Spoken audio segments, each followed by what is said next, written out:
See it? Can ya? Looks cool. Let's throw it on there because it fit.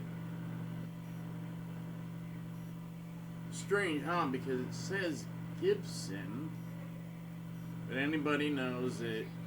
That is not a Gibson. That used to be the Gibson or Epiphones or Gibson's way of. There's no way that there can be a Gibson because we went beep beep. Of course, it's an Epiphone. So because I was gonna get the Gibson thing. I have a Gibson plate. This is a big, thick piece of metal, so you can see it. And I tried to put the Gibson on, it wouldn't go on. I'm like, well, it is an Epiphone, so I put the Epiphone, boop, went right on. It looks cool. My stomach gets to see it. Whatever. I've done very little to this. I put like my name on the truss rod cover, and it's a Goth. I think I told the story. I bought this guitar from a guy. I think he was taking meth or something, smoking meth. And I could see he had a V, a Goth, 3 Goth guitars. This one, the Explorer, and the V. I go, if you want to sell those 2, call me. And as soon as I got home, he calls me. And it's like 1 in the morning. He goes, dude, I tell you, the Explorer. He wasn't going to say whichever, but he goes, Explorer. I'm like, got it. How much? Because I bought this for $75. It's brand new. There's still not a scratch on it. There's just dust on it.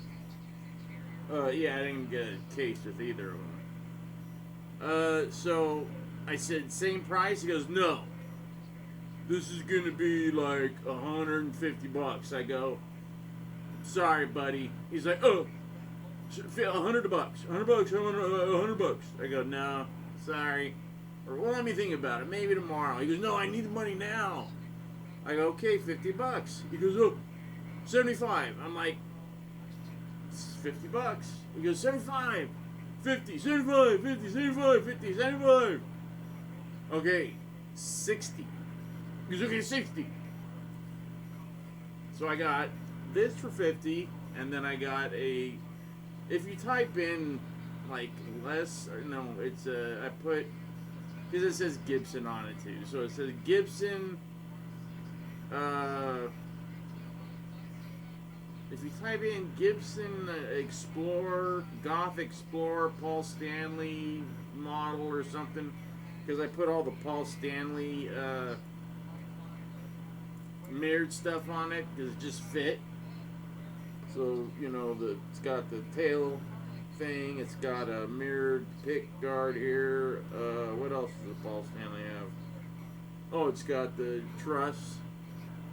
So it looks pretty cool. It's like a, what's that? Because it's not blingy enough. Because I did put a whole thing of rhinestones around that looked cheesy. So I popped those back off, and it looks pretty good. But that's in storage, which I thought would only be like a couple of months, at the most 6 months. It's been 4 years. 5 years. We're going on 5 years in a couple of months. Oh my gosh! And I put some guitars in there that I didn't, I just like, they were in there, and I just said, forget it, let it go. I'll deal with it later.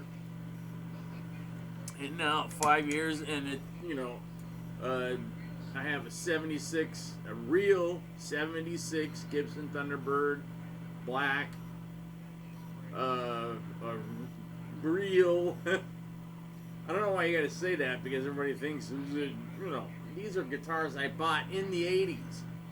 An 83 black mock. If Nikki Sixx played it on the Shoutin' Devil thing, I got it. So I got the black Warlock, a black Mockingbird, black, even though he didn't really, I don't think he played a black, did he play a black Thunderbird? I can't remember. No, it was white. And he'd usually tape it up. But I wanted black, so I got black. But anyways, all of those bases, those 3 bases right there are worth a ton of money. Because they're all the original. Oh, and then I got a, like an off-white, you know, like Randy Rhoads Les Paul, how the white turns, you know, yellow. That color of BC Rich Mockingbird in 1983. And it was owned by the Ozzy Osbourne Company, or whatever it was called.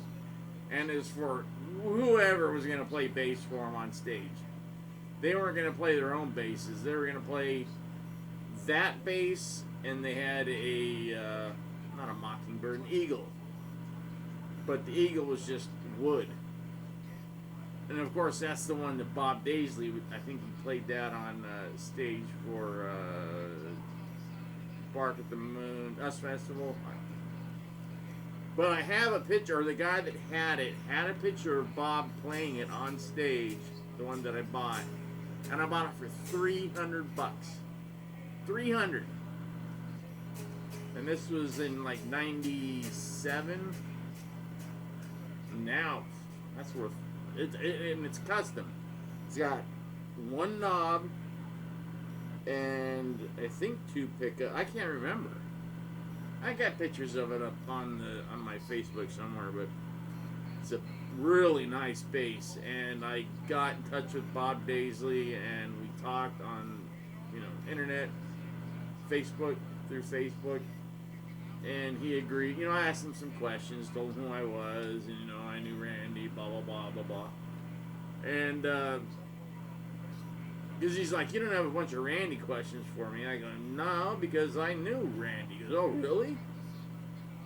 He goes, how long? I'm like, well, I took lessons from him from 77 till he left.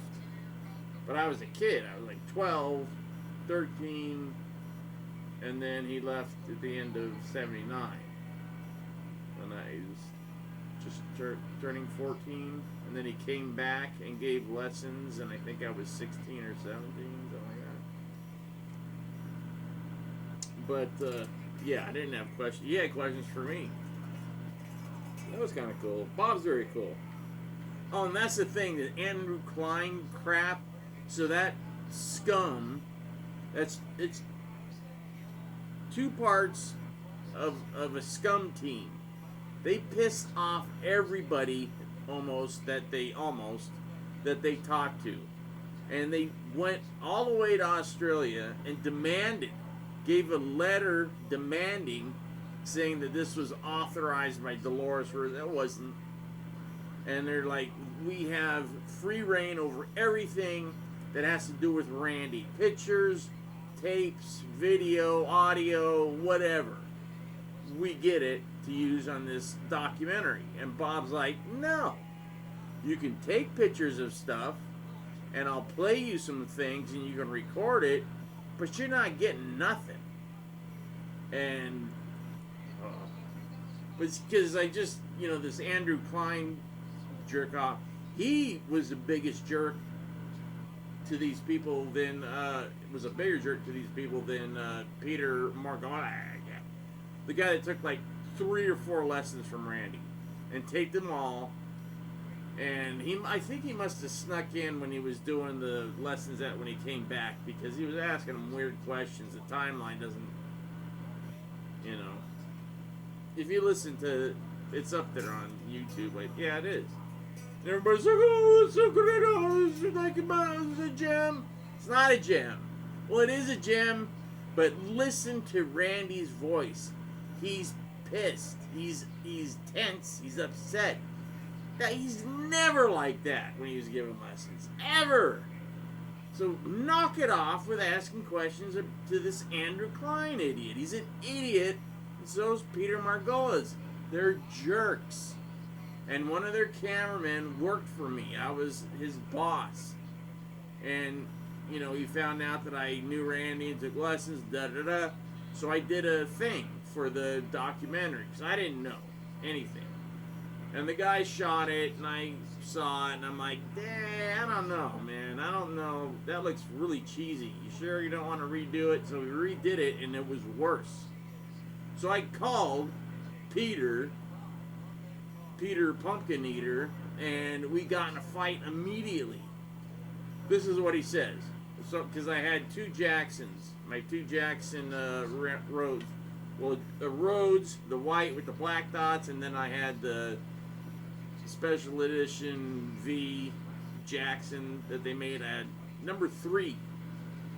He goes, well, I don't know, because the dots on the guitars aren't the same size, so we might not use it.